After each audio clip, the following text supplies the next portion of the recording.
And worried about the worsening economic situation across Nigeria, stakeholders in Kogi State are calling for a more coordinated and comprehensive approach to tackling poverty nationwide. They warn that millions of Nigerians are living below the poverty line and say urgent action is needed to reverse the trend. Arise correspondent Frederick Odimayo reports from Lokoja.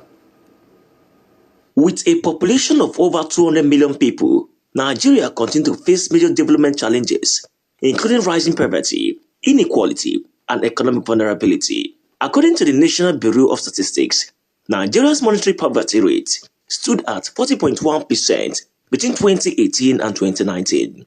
And in the World Bank reports that in 2023, more than 87 million Nigerians were living below the poverty line, with rural communities hit the hardest.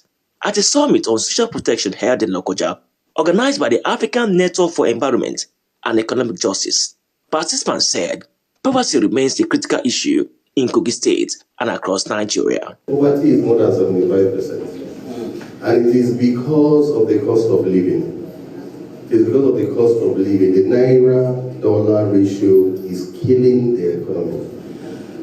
Then, when we also talk of the social protection benefits, the dividends, most times they are hijacked. We will truly need to find a way to solidify the process with which those benefits, the dividends, get down to the people. The COVID-19 pandemic has further exacerbated these challenges, pushing millions more into poverty and underscoring the need for a robust social protection system. The most worrying part is that Kogi State has no social protection policy.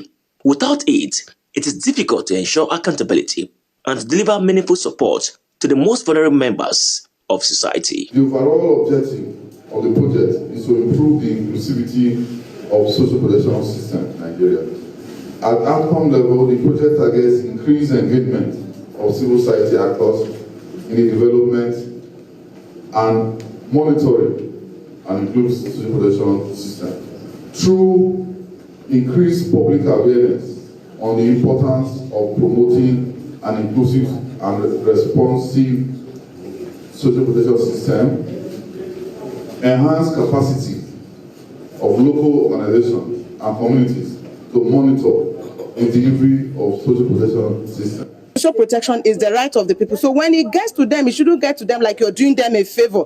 These are systems, these are interventions that should be in place at every point in time, because social protection is a life cycle.